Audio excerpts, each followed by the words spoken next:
I think the sentence was abundantly fair. I think that Her Honor did an amazing job. She dealt with all aspects of the case, and it was an appropriate sentence. She was very happy. She kind of jumped, and she maybe had a tear or two in her eye. She was afraid of going into custody, and that's something that also should be taken consideration. It was a possibility that she can go into custody, and she was afraid of that. And she understands, of course, that if there's any further problems that she has on social media or anything, any kind of criminal activity, there's a very strong likelihood that she'll go into jail.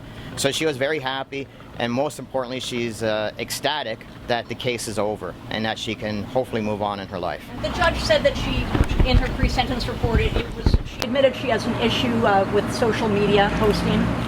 We see on her social media that she continues to post photos of herself in bikinis, in sort of erotic poses.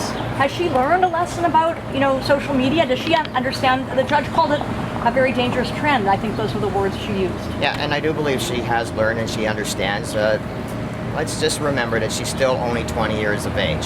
A lot of, you cannot say that Ms. Zoia is the only one who poses or posts pictures of herself in bikinis or dressed up for a night out.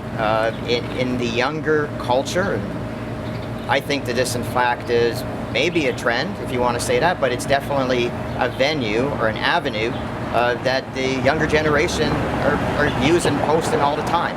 So this is definitely a precedent-setting case, don't you think? Given that young people do like to post things to get attention on social media. Sometimes they're dangerous. A lot of times there's consequences. A lot of times it could be dangerous, and absolutely this is precedent-setting. But at the same time, it is the appropriate sentence. It's as I said. So if Her Honor put Ms. Zoia in custody for 2 months, when you're dealing with the example she gave of the young man who threw a brick off the highway that hit a car, that one, and Her Honor pointed out, the intention absolutely was to cause harm.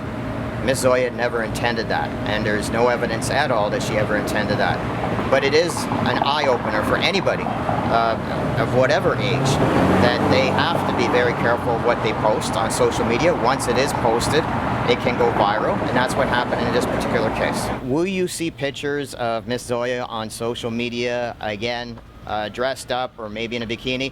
I absolutely believe that will happen, but I don't think that there's going to be any issues of her committing any kind of criminal activity for any reason on social media, or just her committing any kind of criminal activity. Hopefully she has learned her lesson.